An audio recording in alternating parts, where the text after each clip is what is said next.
So, can you still make money with Audiojungle in 2021? We're going for 2022 as I am recording this. I'm going to answer this question on this video.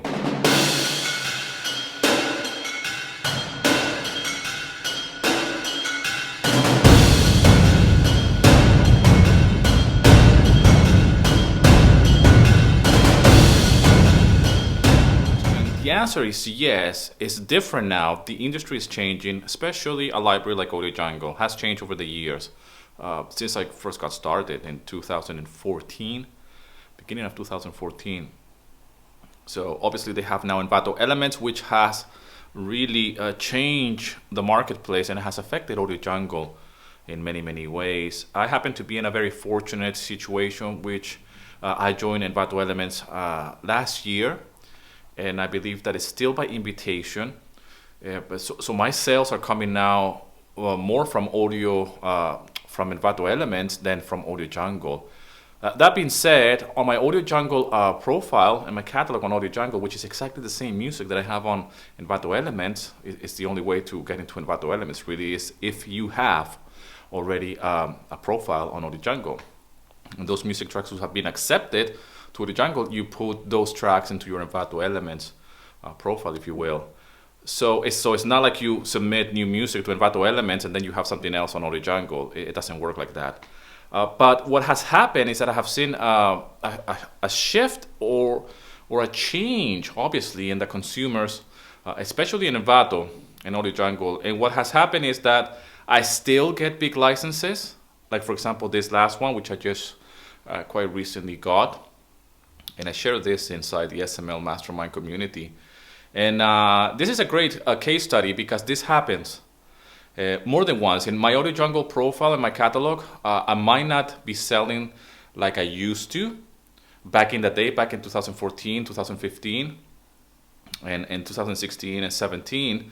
I think in 17 is when they started to introduce Envato Elements, and then Audiojungle eventually became part of it. Audiojungle was the last, or the audio section, like they say. They don't call it Audiojungle in Envato Elements.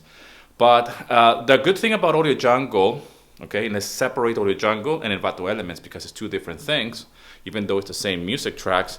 The thing is that on Audiojungle, what happens is that you can still sell big licenses. I just sold a big license earlier on in the month, the beginning of this month, and it's the same client. He bought the same track, two different licenses. Well, this is great. I mean, this shows you that yes, Audiojungle has a big pool of clients and customers that are looking for music. They not necessarily want to buy that track on Envato Elements, but they're willing to pay two different licenses for the same track. And this is good news. It's not all doom and gloom. It's not everything. It's not all bad. Okay, it's not the same as before, where you will get daily sales on Audiojungle. At least that was my experience, and I'm sure if you're an Audiojungle author for many years now, you probably experience the same thing. You increase in sales, and then all of a sudden a big deep in nothingness. But every now and then when you make a sale, you get a big license. Now this big license is quite a substantial amount of money, if you ask me, for a client that wants to buy a stock music track. It's not £5, all right? And it's not $20 either. So this is a way to show you that yes, there are clients out there that they still buy big licenses for the same track. They buy one license for one use, and then the same track, they buy a bigger license because that's what it's needed for. So I just wanted to share this with you, just in case you feel a little bit down or defeated, and maybe you don't have sales on Audiojungle, maybe you want to join Audiojungle. Audiojungle, I believe, they should be opening the doors very soon. The doors have been closed now for like almost 6 months. And I'm only speaking from experience. I don't work for Audiojungle. I'm not endorsed by Audiojungle. I'm just a regular guy like you. I'm a composer that's been selling music on Audiojungle for many years, and that's how I got started in this audio licensing business, if you will. Audio licensing is music licensing business. Anyways, all I want to say to you is that I wanted to share this with you very quickly so you can see what's happening and what is possible for you as well. Now, this type of licenses don't happen every day. But I don't go and check my license and my sales and complain about it. I say, well, okay, yes, the market has changed a little bit. Yes, I am in a fortunate position to compensate for the sales, for the lack of sales on my Audiojungle catalog with Envato Elements under the same umbrella, under the same kind of like company, if you will. And I know that some of you are not in Envato Elements. And it's very hard to get in for some reason. I don't know why, it's by invitation. But this is not a video to talk about that.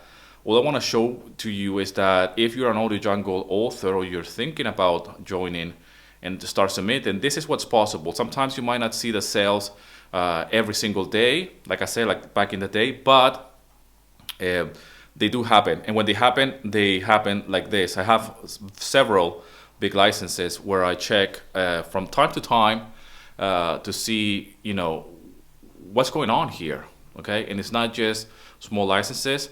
And this is my own experience with Audiojungle and Pond5. On Pond5, I get some every now and then what they call a premium license. In Audiojungle, they call it broadcast license and whatnot. On Pond5, they call it like premium or business license. They have different terminologies, but what it means is that it's just the license that they're buying is for a bigger audience and for the usage of your music. I hope this video is helpful to you. So you can see that yes, the market is changing. Everything is going towards that direction of subscription libraries, and but there's still money to be made on libraries like Audiojungle, and you know, we need to evolve and we need to change and really see what's the possibilities. And you know, that's the reality of it. I mean, 2022, I'm sure that we're going to see an increase of the model of subscription libraries, but still, if I can make this type of sales every now and then, I'm more than happy to have my music there, especially when it's a track that I did back in 2017. That's another fun fact that you want to consider. This is an old track of mine, and guess what? It's an acoustic track, which is what I specialize on. So again, it's a nice case study for you to see and consider. You know, focus on your strength, keep uploading. Even old tracks sell. And as well, you could still make a substantiable amount of money with just one license, one sale on a stock library. Thank you very much for all the love and support, for subscribing to the channel. And as always, rock and roll, and here's to your success.